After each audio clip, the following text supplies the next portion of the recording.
Nunca imaginé que el amor de mi vida, la mujer con quien había compartido 10 años, pudiera convertirse en una extraña. Soy Javier Mendoza, un arquitecto de 40 años nacido y criado en Valencia. Mi esposa, Carmen, y yo nos conocimos en la universidad, cuando ambos éramos jóvenes con sueños infinitos y corazones inexpertos. Ella estudiaba administración mientras yo me perdía entre planos y maquetas. Nos enamoramos como solo se enamoran los jóvenes, sin reservas, sin miedos, entregando todo. Nuestra boda fue modesta pero hermosa, en una pequeña iglesia frente al Mediterráneo. Con el tiempo, compramos un piso en el barrio de Ruzafa, decoramos cada rincón juntos y comenzamos a construir lo que yo creía sería una vida perfecta. Carmen consiguió trabajo en una multinacional importante y yo abrí mi propio estudio de arquitectura. Durante años, fuimos esa pareja que todos envidiaban, exitosos profesionalmente, enamorados, cómplices. El primer indicio llegó en una noche de primavera. Carmen había estado distante por semanas, siempre con la excusa del trabajo, de un nuevo proyecto que exigía horas extras.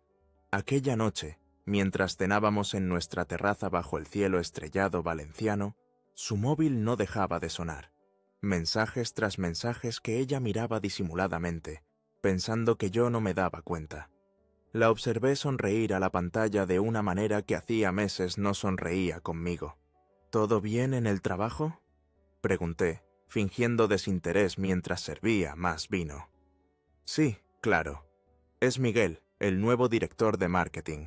Estamos cerrando detalles para la presentación de mañana, respondió sin mirarme a los ojos, algo que siempre hacía cuando mentía. Miguel, un nombre que comenzaría a repetirse con demasiada frecuencia en nuestras conversaciones. Miguel pensaba esto, Miguel sugería aquello. Miguel era brillante, innovador. Miguel, Miguel, Miguel. Un fantasma que empezaba a habitar en nuestra casa sin haber sido invitado. Recuerdo perfectamente la noche en que la duda se instaló definitivamente en mi pecho. Habíamos sido invitados a cenar a casa de mis padres, como cada primer domingo de mes. Carmen, quien siempre había adorado esas reuniones familiares, se excusó a último momento alegando un dolor de cabeza insoportable. Me pidió que fuera solo, que ella necesitaba descansar. Preocupado pero comprensivo, le preparé una infusión de manzanilla, le dejé analgésicos en la mesita de noche y me fui, no sin antes besarla en la frente y prometerle que volvería temprano. La cena transcurrió entre anécdotas familiares y las eternas discusiones políticas de mi padre y mi hermano. Mi madre, notando mi preocupación, me acompañó a la cocina con la excusa de buscar más postre. «¿Qué te pasa, hijo? ¿Estás ausente?», me dijo mientras servía flan casero en pequeños platos. «Carmen no se encuentra bien, estoy preocupado», respondí, aunque ya en ese momento una parte de mí sospechaba que algo más estaba ocurriendo. Volví a casa 2 horas después. Al abrir la puerta, el piso estaba en completo silencio y a oscuras.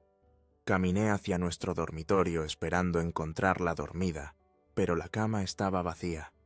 El pánico me invadió por un instante hasta que escuché el sonido de la ducha. Me acerqué al baño y golpeé suavemente. «¿Carmen? Ya llegué. ¿Cómo te sientes?». La puerta se abrió tan rápido que me sobresalté. Carmen apareció envuelta en una toalla, el pelo mojado pegado a su rostro, y una expresión que oscilaba entre la sorpresa y algo que no supe identificar entonces, pero que ahora reconozco como culpa. «Javi, no te esperaba tan pronto», dijo con una sonrisa forzada. «Te dije que volvería temprano. ¿Ya estás mejor?». «Sí, mucho mejor. La ducha me ha ayudado», respondió mientras pasaba a mi lado, dejando tras de sí un aroma que no era el suyo habitual. Esa noche no pude dormir. Mientras Carmen respiraba tranquilamente a mi lado, yo miraba al techo repasando cada detalle, cada indicio. El perfume desconocido, su nerviosismo, la velocidad con que había salido del baño. La duda era ya una certeza que me carcomía por dentro. Los días siguientes fueron un infierno de vigilancia silenciosa. Revisé su móvil mientras dormía, pero no encontré nada sospechoso. Carmen era demasiado inteligente para dejar evidencias tan obvias. Comencé a notar otros detalles, nuevas prendas de lencería que nunca había visto, llamadas que atendía en otra habitación, llegadas tardías del trabajo sin explicaciones convincentes. Cada pequeña pieza formaba un rompecabezas que prefería no completar. Una tarde, mientras reorganizaba mi estudio en casa, encontré entre mis libros de arquitectura una tarjeta de visita que no recordaba haber guardado. Miguel Sánchez, director de marketing, y debajo un número de móvil escrito a mano con una caligrafía que reconocí inmediatamente como la de Carmen. Sentí el estómago contraerse y una oleada de náuseas me obligó a sentarme. Ya no podía negarlo más. Había algo entre ellos. Decidí no confrontarla todavía. Necesitaba pruebas, certezas absolutas antes de enfrentar lo que podría ser el fin de nuestro matrimonio. Con el corazón destrozado pero la mente fría, comencé a elaborar un plan. No sería un esposo engañado que monta escenas dramáticas. Sería metódico, calculador. Investigaría hasta conocer cada detalle de su traición antes de dar el siguiente paso. Empecé a prestar atención a sus horarios, a memorizar sus excusas, a detectar patrones en sus mentiras. Noté que los jueves salía siempre 1 hora antes de la oficina, pero llegaba 2 horas más tarde a casa. Reuniones con clientes, decía. Los martes tenía clases de yoga que duraban inexplicablemente más que las 90 minutos habituales. Y cada vez que mencionaba a Miguel, sus mejillas se sonrojaban ligeramente y evitaba mirarme directamente. La sospecha es un veneno lento que va matando el amor, la confianza, la paz. Yo, que siempre había sido un hombre seguro, comenzaba a dudar de todo. De mi atractivo, de mi capacidad para hacerla feliz, incluso de mi cordura. ¿Estaba imaginando cosas donde no las había? ¿Me estaba convirtiendo en un paranoico obsesivo? La verdad llegó a mí en una tarde de otoño, cuando las calles de Valencia se cubrían de hojas doradas y el aire comenzaba a enfriarse. Llevaba semanas viviendo en la incertidumbre, atrapado entre la esperanza de estar equivocado y el temor de confirmar mis sospechas. Ese jueves decidí seguir a Carmen. Me sentí miserable haciéndolo, como un personaje patético de una novela barata, pero necesitaba saber. Salí del estudio temprano y aparqué mi coche cerca de su oficina, en la Avenida de Francia, junto a la Ciudad de las Artes y las Ciencias. El edificio de cristal reflejaba el cielo nublado mientras yo esperaba, con el corazón martilleando contra mi pecho. La vi salir a las 5 en punto, elegante con su traje sastre azul marino y su maletín de cuero. No se dirigió al parking donde dejaba su coche cada mañana, sino que caminó hasta la parada del tranvía. La seguí manteniendo una distancia prudente, sintiéndome como un criminal. El tranvía la llevó hasta el barrio del Carmen, el corazón antiguo de la ciudad.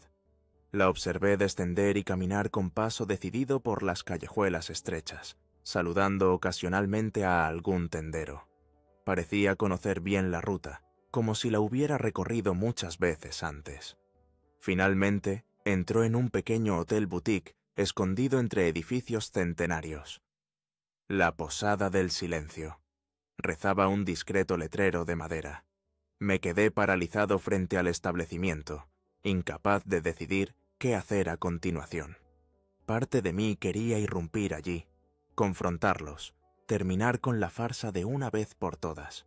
La otra parte, quizás la más cobarde, deseaba dar media vuelta, volver a casa y fingir que nada había ocurrido. Opté por esperar. Me senté en una cafetería con vistas al hotel y pedí un café que nunca llegué a beber. 40 minutos después, lo vi a él, Miguel Sánchez en persona, con su traje impecable y ese aire de confianza que solo tienen los hombres acostumbrados a conseguir lo que quieren. Lo había visto antes en fotografías de eventos corporativos que Carmen compartía casualmente. Alto, atlético, con ese tipo de atractivo convencional que aparece en los anuncios de relojes caros. Entró en el hotel sin mirar a su alrededor, como quien sabe exactamente a dónde va y qué encontrará allí. 2 horas.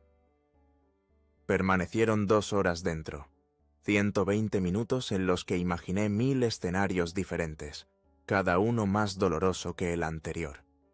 Cuando finalmente salieron, no juntos sino con 10 minutos de diferencia, estrategia clásica de los amantes clandestinos, sentí que algo se rompía definitivamente dentro de mí.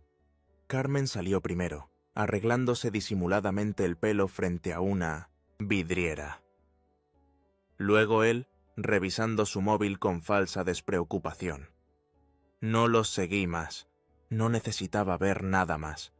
Caminé sin rumbo por la ciudad que había sido mi hogar durante toda mi vida, sintiendo que ahora pertenecía a un lugar extraño y hostil. Las horas pasaron mientras deambulaba como un fantasma por el jardín del Turia, observando a las parejas que paseaban de la mano, a las familias con niños, a los grupos de amigos. Todos parecían habitar un mundo al que yo ya no pertenecía. Volví a casa pasadas las 10 de la noche. Carmen ya estaba allí, preparando la cena como si fuera un día cualquiera, como si no acabara de destruir una década de vida compartida. ¿Dónde estabas? Me tenías preocupada, dijo mientras cortaba verduras para una ensalada. La observé detenidamente, su rostro ligeramente sonrojado, el cabello aún húmedo de una ducha reciente, los movimientos nerviosos de sus manos. Tenía cosas que hacer, respondí vagamente. ¿Y tú? ¿Cómo fue tu día? Normal. Mucho trabajo. Estamos a punto de cerrar el contrato con los italianos, contestó sin mirarme directamente. ¿Tienes hambre? He preparado tortilla de patatas. Mi plato favorito. ¿Era coincidencia? ¿O la culpa la empujaba a estos pequeños gestos de compensación? Comimos en un silencio interrumpido solo por comentarios triviales sobre el tiempo, sobre una serie que seguíamos juntos, sobre los planes para el fin de semana. Una cena normal entre dos extraños que una vez se amaron. Esa noche, mientras Carmen dormía a mi lado, tomé una decisión. No habría confrontaciones dramáticas, no habría gritos ni llantos. Mi orgullo estaba demasiado herido para darle la satisfacción de verme destrozado. En lugar de eso, planearía mi salida de este matrimonio de una manera que me permitiera conservar algo de dignidad. Los días siguientes fueron un ejercicio de autocontrol. Continué con nuestra rutina como si nada hubiera cambiado, mientras secretamente comenzaba a prepararme para el inevitable final. Visité a un abogado amigo, Alberto Ferrer, para conocer mis opciones legales. Revisé nuestras finanzas conjuntas, asegurándome de tener copias de todos los documentos importantes. Incluso comencé a buscar discretamente un apartamento para mudarme cuando llegara el momento. Carmen, mientras tanto, parecía cada vez más envalentonada con su aventura. Sus reuniones de trabajo se multiplicaban, al igual que sus excusas cada vez menos creíbles. Una noche incluso tuvo la osadía de mencionar a Miguel durante la cena, hablando de lo brillante que había sido su presentación ante los directivos italianos.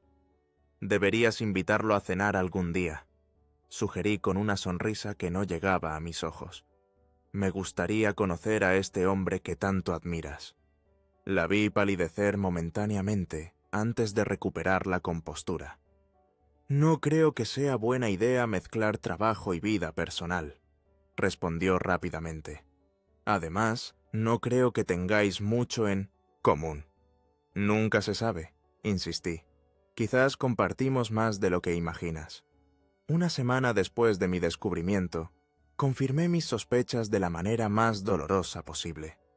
Revisando nuestro ordenador compartido en busca de unos planos antiguos, encontré una carpeta oculta en su sesión de usuario.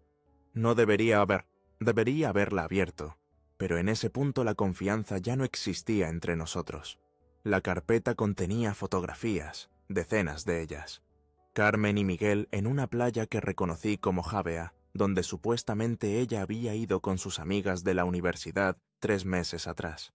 Carmen y Miguel en la habitación de un hotel, abrazados, sonrientes, ajenos al dolor que causarían. Y lo más doloroso, mensajes guardados donde planificaban encuentros, donde se decían palabras de amor que una vez fueron solo mías. Me senté frente al ordenador, inmóvil, sintiendo cómo mi mundo seguía desmoronándose pieza por pieza. Había algo especialmente cruel en ver la evidencia tan clara, tan innegable. Ya no había espacio para la duda, para la esperanza de estar equivocado. Mi esposa amaba a otro hombre y había estado burlándose de mí durante meses. Esa noche, mientras cenábamos en silencio, la observé con nuevos ojos. Ya no veía a la mujer que había amado durante 10 años, sino a una extraña que había decidido traicionarme de la peor manera posible. El dolor dio paso lentamente a algo más frío, más calculado: el deseo de justicia. Dicen que la venganza es un plato que se sirve frío. Yo prefería pensar en ello como justicia poética, un recordatorio de que cada acción tiene consecuencias. No buscaba destruir a Carmen, ni siquiera hacerle daño físico. Lo que quería era mucho más sutil. Quería que sintiera lo mismo que yo había sentido, esa mezcla de humillación y desconcierto que te deja sin aliento cuando descubres que tu realidad era una farsa. Mi plan comenzó a gestarse una noche mientras cenábamos con sus padres, Dolores y Emilio, en su casa de Benimaclet. Carmen había insistido en la visita, quizás impulsada por la culpa o por el deseo de mantener las apariencias. Sus padres siempre me habían querido como a un hijo. Emilio incluso me había enseñado a jugar dominó cuando recién comenzaba mi relación con Carmen. Verlos ahora, tan ajenos a la verdad sobre su hija, me provocaba una mezcla de tristeza y rabia. «¿Y cuándo nos daréis un nieto?», preguntó Dolores mientras servía café después de la cena. La pregunta, inocente pero dolorosa bajo las circunstancias, me hizo casi atragantarme. «Mamá, ya hemos hablado de esto», respondió Carmen con irritación. «Ambos estamos enfocados en nuestras carreras ahora mismo». «Pero el tiempo pasa, hija. No puedes esperar para siempre», insistió Dolores. Mientras las escuchaba discutir sobre maternidad y tiempos ideales, una idea comenzó a formarse en mi mente. Carmen valoraba por encima de todo su imagen, su reputación. Había construido, cuidadosamente, una fachada de profesional exitosa, esposa devota e hija ejemplar. ¿Qué pasaría si esa fachada se desmoronaba? No mediante un escándalo vulgar, sino a través de una revelación gradual, calculada, que la obligaran a enfrentar sus propias mentiras. De vuelta en casa, comencé a elaborar mi estrategia.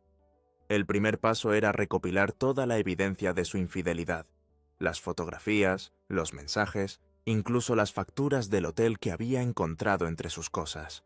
No para confrontarla directamente, sino como piezas de un rompecabezas que iría armando lentamente.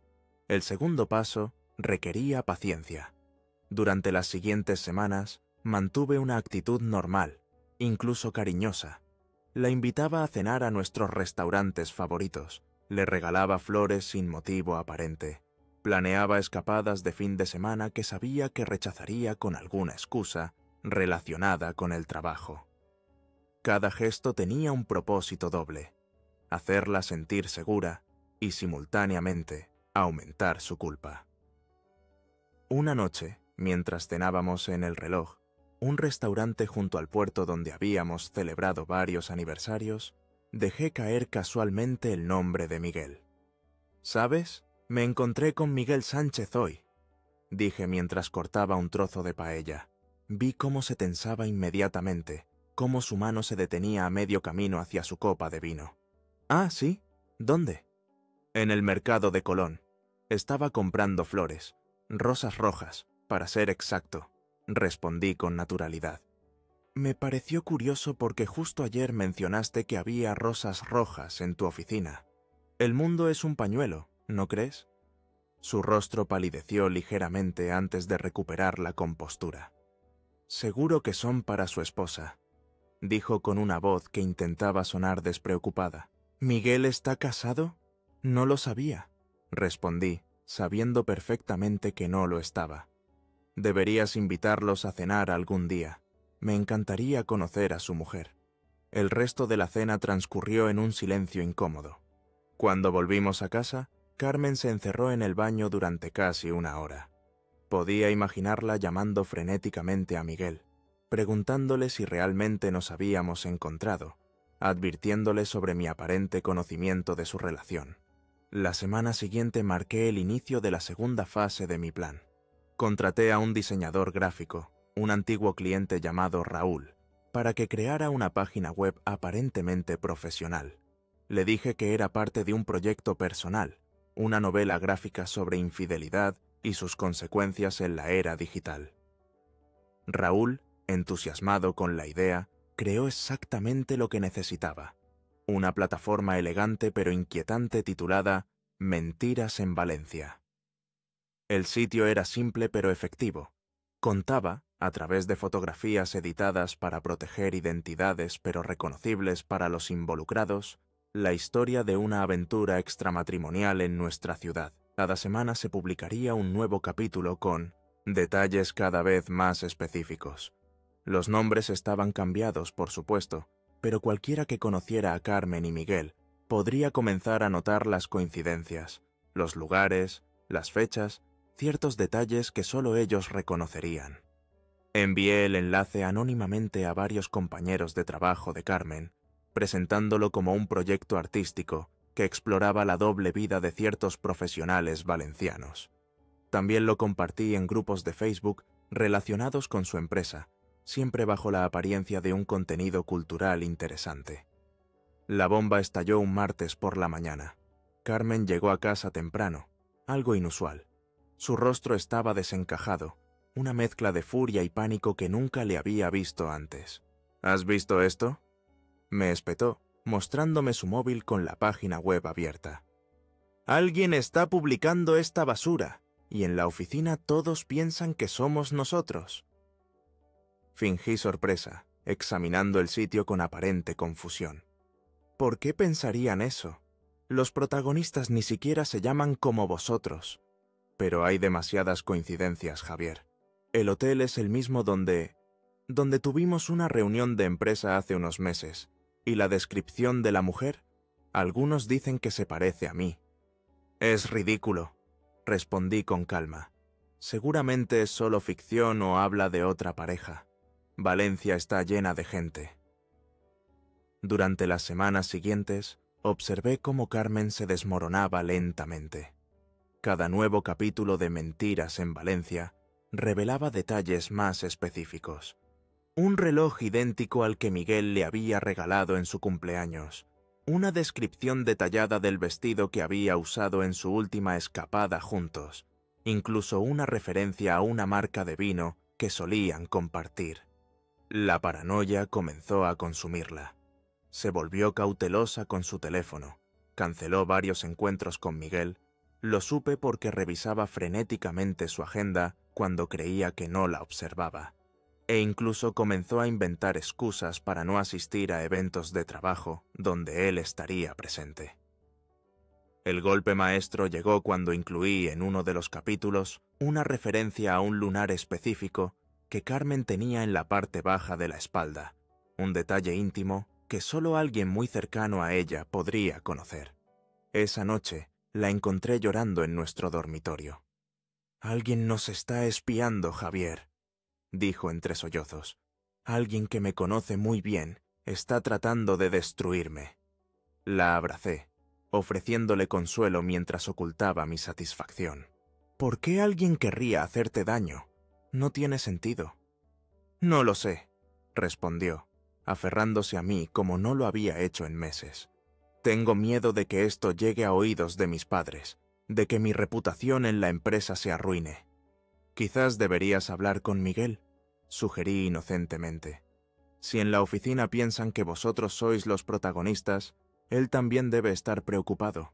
La mención de Miguel la hizo tensarse visiblemente. «No creo que sea buena idea». Prefiero mantener distancia por ahora, hasta que esto se aclare. Exactamente lo que yo esperaba. El plan estaba funcionando. No solo había sembrado la duda y el miedo en Carmen, sino que también había conseguido separar a los amantes. La paranoia hacía el resto, llevándolos a desconfiar incluso el uno del otro. ¿Sería él quien filtraba su historia? ¿Sería algún compañero de trabajo celoso?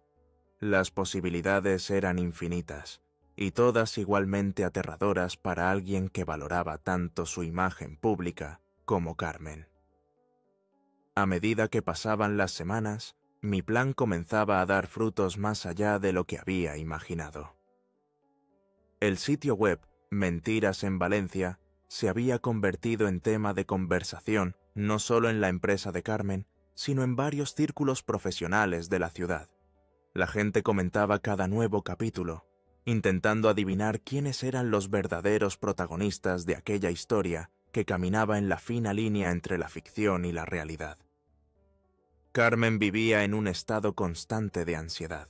La observaba cada mañana, pasando más tiempo del habitual frente al espejo, como si intentara construir una armadura con su maquillaje y su ropa impecable. Sus ojos, antes brillantes y seguros, ahora escaneaban nerviosamente cada espacio, cada rostro, buscando a quien pudiera estar observándola, documentando sus movimientos para el próximo capítulo. Una tarde de jueves, llegué a casa más temprano de lo habitual y la encontré sentada en el sofá, con la mirada perdida y una copa de vino tinto en la mano. Era apenas las 4, y ella nunca bebía antes de la cena. ¿Estás bien?, pregunté, dejando mi maletín junto a la puerta. Tardó unos segundos en responder, como si mi voz la hubiera sacado de un trance profundo. «Me han pedido que tome unos días libres en el trabajo», dijo finalmente, con una voz que apenas reconocí. «¿Por qué? ¿Ha pasado algo?» «El director general me llamó a su despacho esta mañana. Dice que hay rumores, que la situación está afectando al ambiente laboral». Bebió un largo sorbo de vino antes de continuar. «Prácticamente me han suspendido, Javier. 32 años sin una sola mancha en mi expediente, y ahora esto». Me senté frente a ella, manteniendo una expresión de preocupación genuina. «Pero no pueden hacer eso basándose solo en rumores, ¿no? ¿Qué dice el departamento legal?» «No quiero involucrar a los abogados», respondió rápidamente. «Eso solo empeoraría las cosas, llamaría más la atención. Necesito que esto desaparezca, no que se convierta en un caso oficial».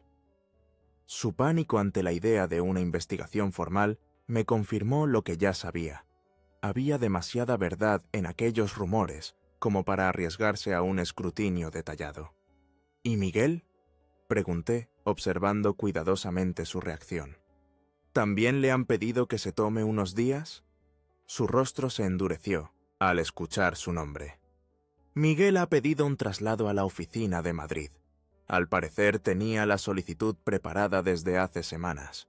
No me dijo nada, así que la rata abandonaba el barco a la primera señal de problemas. No me sorprendió en absoluto. Hombres como Miguel siempre priorizaban su carrera y su comodidad por encima de todo lo demás. «Lo siento mucho, Carmen», dije, tomando su mano entre las mías.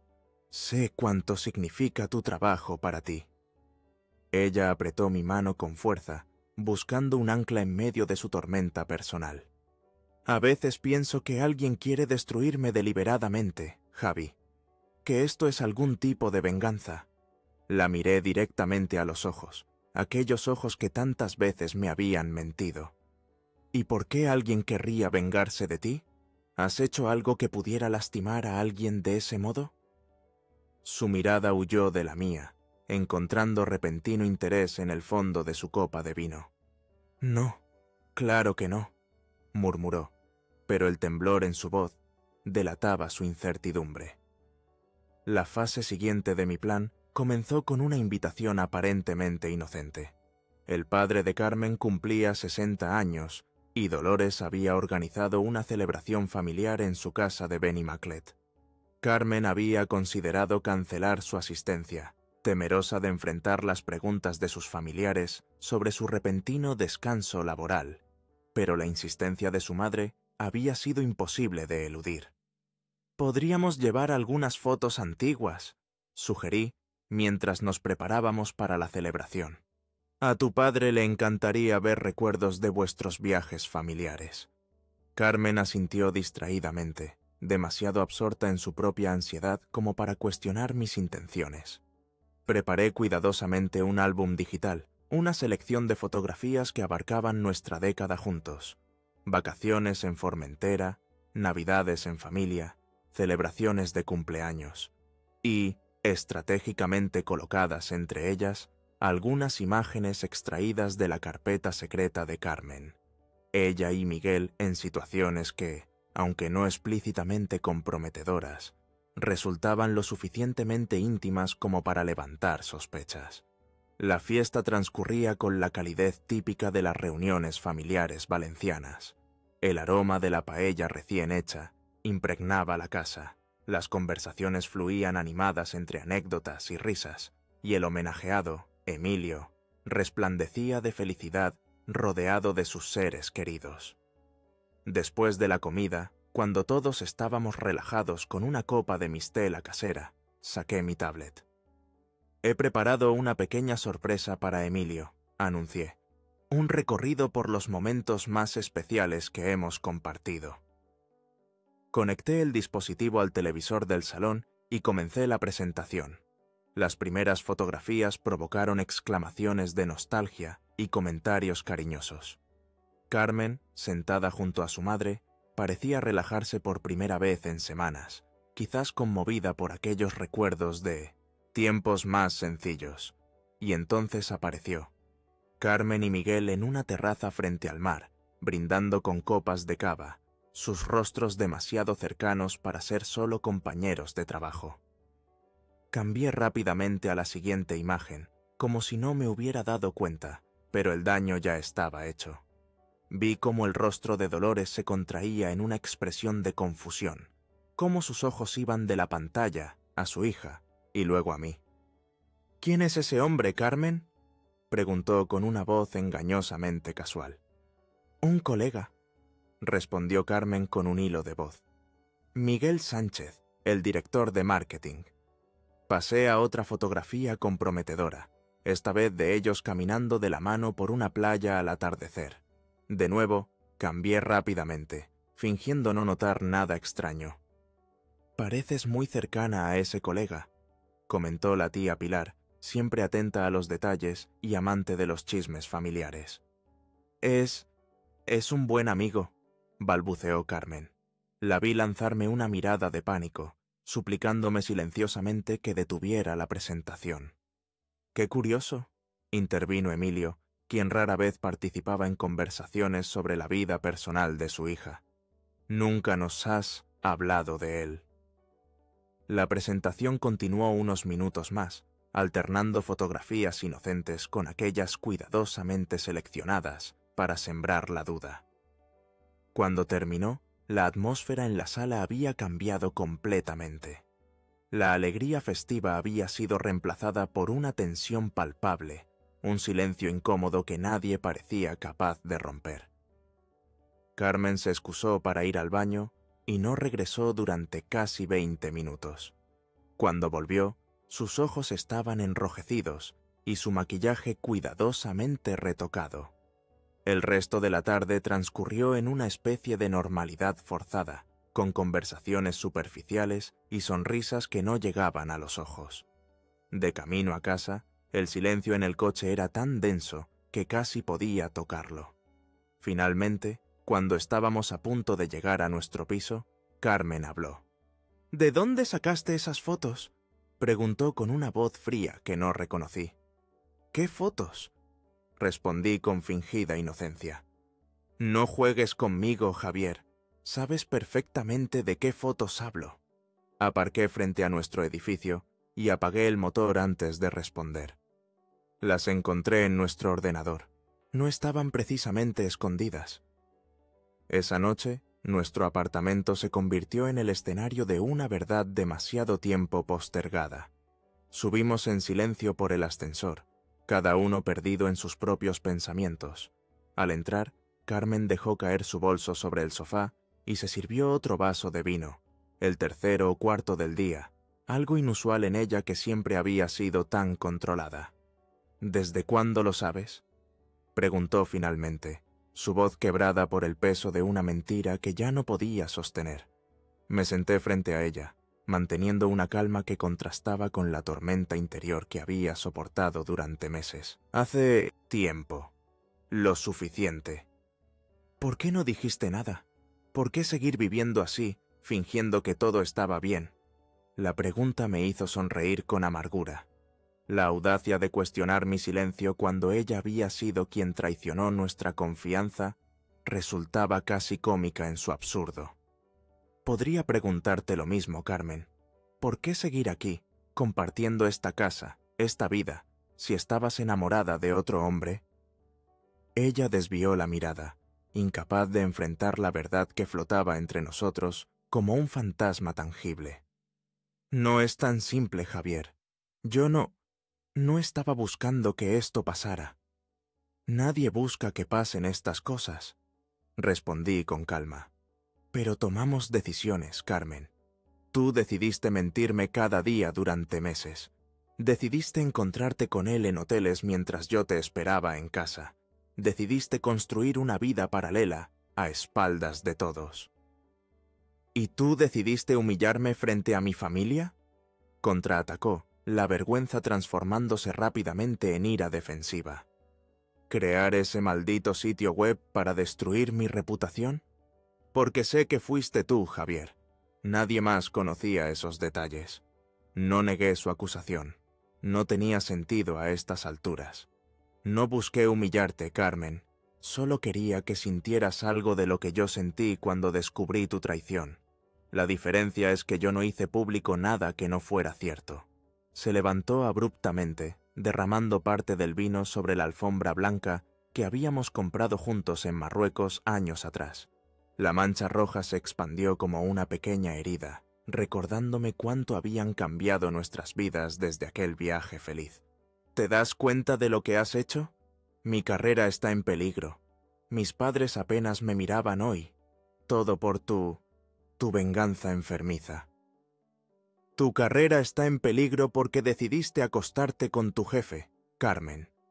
Tus padres están decepcionados porque traicionaste a tu marido. No confundas las consecuencias con las causas. Mi respuesta la dejó momentáneamente sin palabras. Esperaba gritos, lágrimas, quizás incluso que me culpara por empujarla a los brazos de otro hombre. Pero no esta claridad implacable que exponía su responsabilidad sin filtros. Nunca pensé que fueras capaz de algo así, dijo finalmente, en un tono más bajo, casi resignado. Siempre fuiste tan comprensivo, tan bueno. Y sigo siéndolo, respondí con sinceridad. Pero la bondad no es debilidad, Carmen. No significa permitir que me falten al respeto o que jueguen con mi dignidad.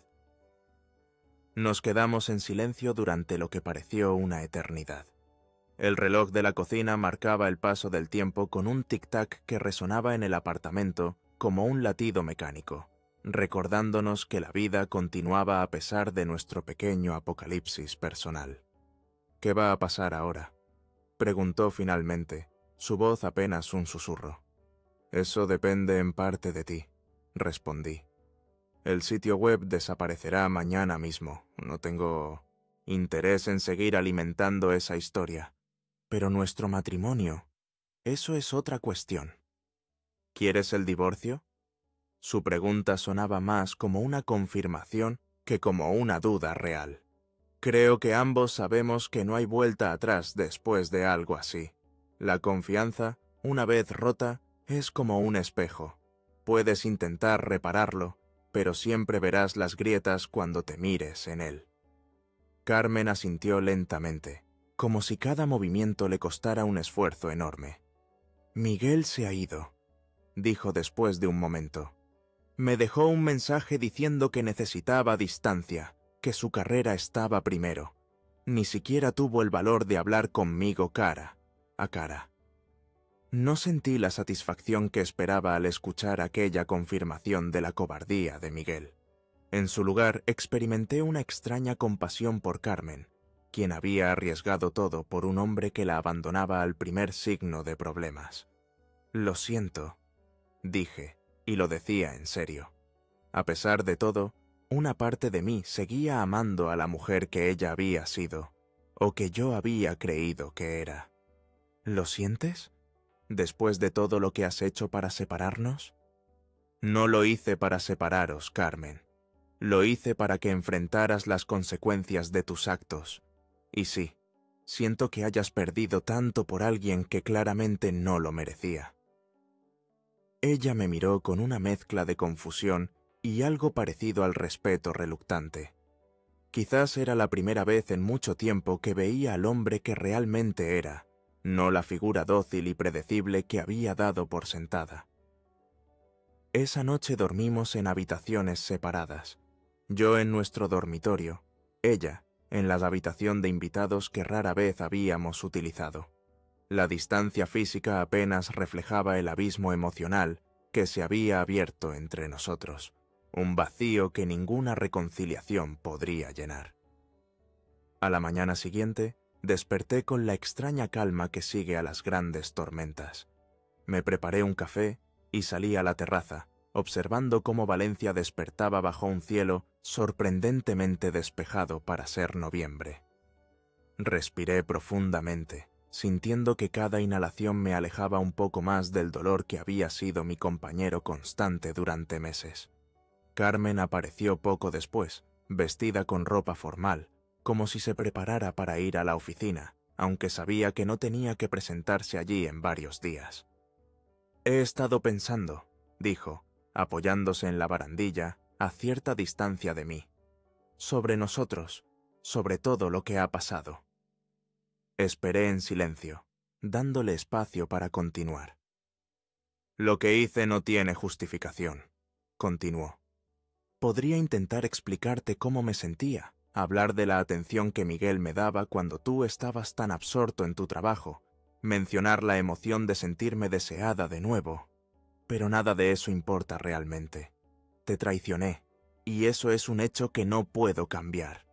Su honestidad, tan tardía pero tan necesaria, me conmovió más de lo que esperaba.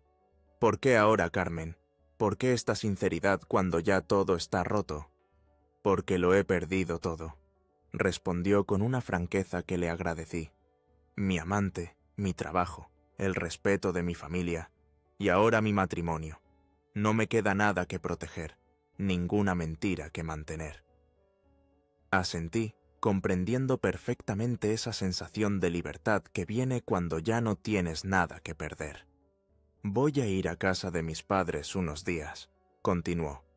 «Necesito explicarles, intentar reparar al menos esa relación. Después buscaré un apartamento. Creo que lo mejor es que yo me vaya de aquí. Tú diseñaste este lugar, siempre ha sido más tuyo que mío». «Como quieras», respondí, sin energía para discutir sobre propiedades o pertenencias.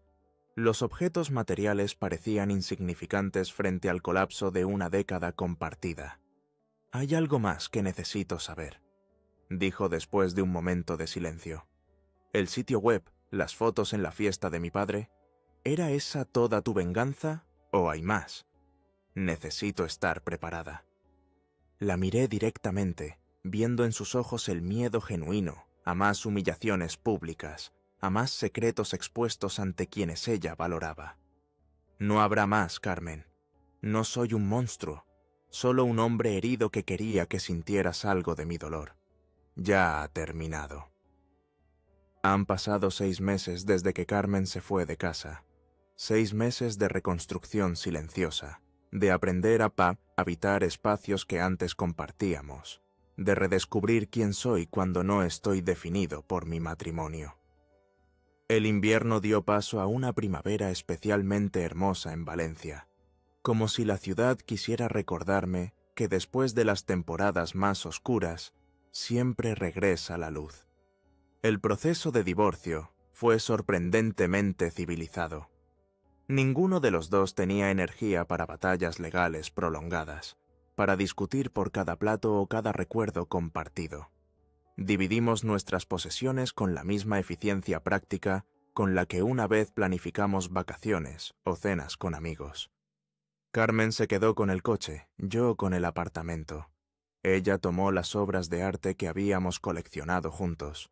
Yo conservé los libros y discos que habían sido testigos silenciosos de nuestra historia. Mi estudio de arquitectura floreció inesperadamente durante este tiempo. Quizás volcaba en el trabajo toda la pasión y energía que ya no tenía dónde depositar, o tal vez la experiencia del desamor había añadido una nueva dimensión a mis diseños.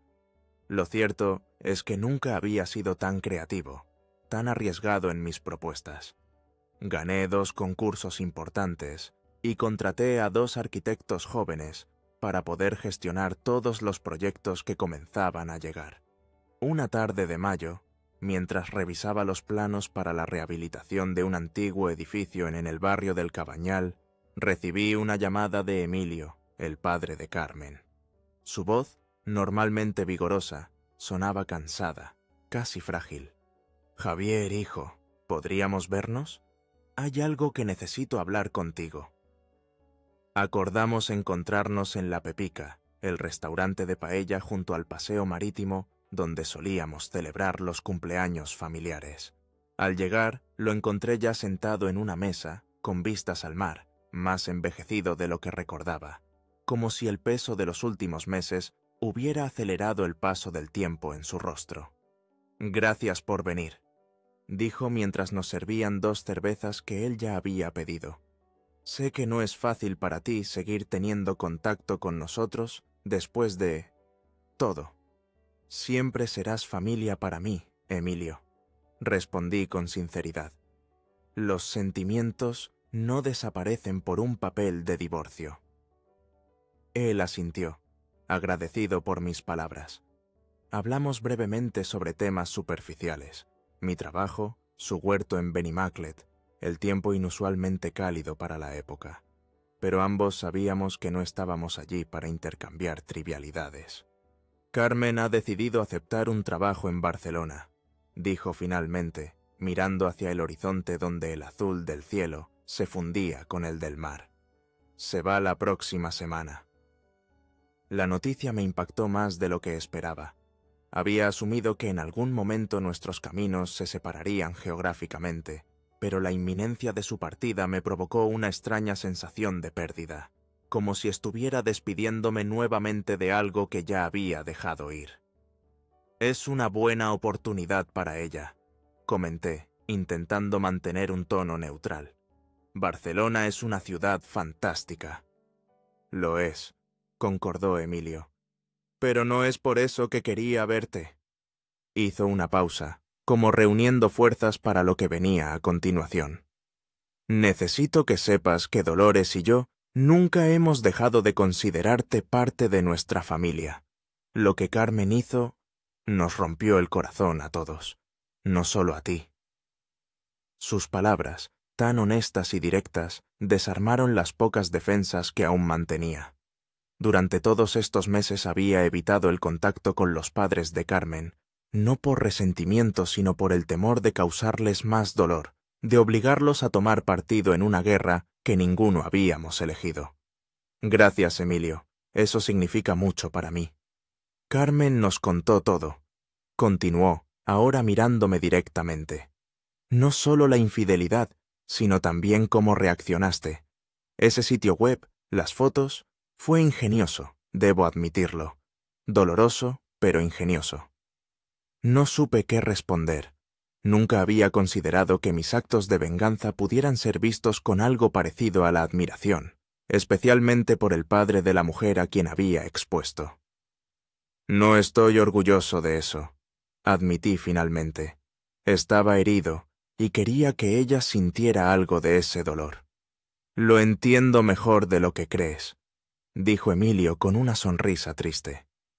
«Cuando era joven, antes de conocer a Dolores, viví algo similar. Mi novia de entonces, con quien llevaba 3 años, me engañó con mi mejor amigo. La diferencia es que yo Reaccioné con violencia, con gritos, con escenas que ahora me avergüenzan. Tú elegiste un camino más sutil. Me sorprendió esta confesión. Emilio siempre había sido una figura de estabilidad absoluta en mi vida. Un hombre de principios firmes y valores tradicionales. Nunca lo hubiera imaginado en una situación similar a la mía, y mucho menos confesándomelo así, como si fuéramos viejos camaradas compartiendo cicatrices de guerra. ¿Qué pasó después?, pregunté, genuinamente interesado. Me hundí durante meses, bebía demasiado, me alejé de amigos y familia, me convertí en alguien que no reconocía. Hasta que un día, limpiando mi habitación, encontré una foto de ellos juntos que había guardado para alimentar mi rabia. La miré fijamente y me di cuenta de que ya no sentía nada, ni dolor, ni ira, nada. Fue entonces cuando supe que estaba libre. Sus palabras resonaron profundamente en mí. Yo mismo había comenzado a experimentar esa ausencia de sentimiento al pensar en Carmen y Miguel, esa neutralidad que marca el verdadero final del dolor. Carmen ha pagado por sus errores, continuó Emilio. Perdió su trabajo, tuvo que mudarse, y nosotros, bueno, seguimos queriéndola porque es nuestra hija, pero la confianza no se recupera fácilmente. En cuanto a ti, espero que encuentres la paz que mereces. Terminamos nuestra comida hablando de temas más ligeros, recordando anécdotas del pasado que ahora podíamos revisitar sin amargura.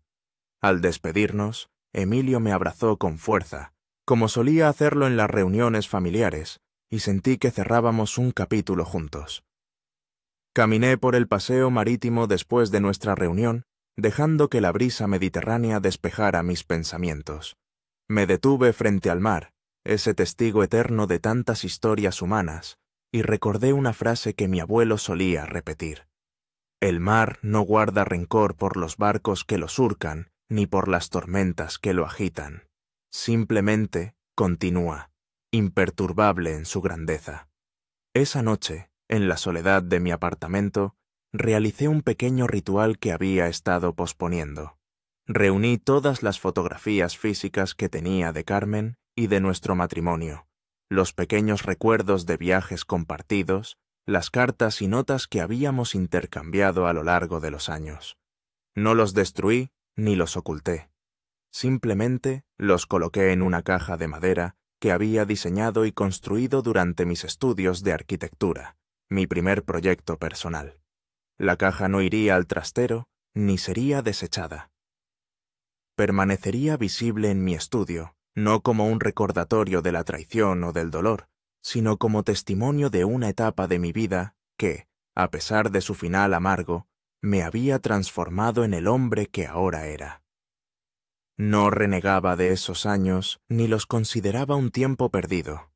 Habían sido reales, con su amor genuino, sus momentos de felicidad y, sí, también con sus mentiras y su decepción final. 2 semanas después, recibí un mensaje de Carmen. Era la primera comunicación directa entre nosotros desde que los abogados habían tomado el control del proceso de divorcio. Me voy mañana a Barcelona. Quería despedirme y desearte lo mejor, Javier. Sé que no merezco tu perdón, pero espero que algún día el recuerdo de lo que tuvimos no esté completamente ensombrecido por mis errores. Fuiste el mejor hombre que he conocido, y siempre lamentaré haberte perdido por una ilusión pasajera. No respondí inmediatamente. Dejé que sus palabras se asentaran, que dialogaran con mis propios sentimientos encontrados. Finalmente, horas después, escribí: Te deseo éxito en Barcelona y paz en tu nuevo camino, Carmen. No guardo rencor. Lo que tuvimos fue real mientras duró, y eso nadie puede quitárnoslo. Cuídate. Envié el mensaje y apagué el móvil. Tomé mi chaqueta y salí a caminar por las calles de Valencia, mi ciudad, que ahora parecía ofrecerme posibilidades nuevas en cada esquina. El aire de la noche llevaba aromas de azahar y promesas de veranos por venir. Me sentía ligero, como si hubiera dejado atrás una carga que ni siquiera sabía que seguía llevando. No era felicidad exactamente, sino algo más profundo y duradero. Era libertad. La libertad de quien ha sobrevivido a la tormenta y descubre que el mundo sigue ahí, esperando ser redescubierto con ojos nuevos. Mi venganza, que en su momento había parecido tan necesaria y justa, ahora se desvanecía en la irrelevancia. No había sido el acto de exposición pública lo que me había liberado, sino este momento silencioso de aceptación y despedida final. La verdadera victoria no estaba en hacer que Carmen pagara por su traición, sino en recuperarme a mí mismo, en reconocer que mi valor no dependía de su fidelidad ni de su amor. Mientras caminaba por el viejo cauce del río Turia, ahora convertido en un parque donde las familias paseaban y los niños jugaban, pensé en el futuro que se abría ante mí. Un futuro incierto pero lleno de posibilidades, de nuevos diseños por crear, de personas por conocer, quizás incluso de un nuevo amor que llegara cuando el tiempo fuera propicio. La historia de Carmen y yo había terminado, pero la mía continuaba, página tras página, esperando ser escrita con la tinta indeleble de las segundas oportunidades.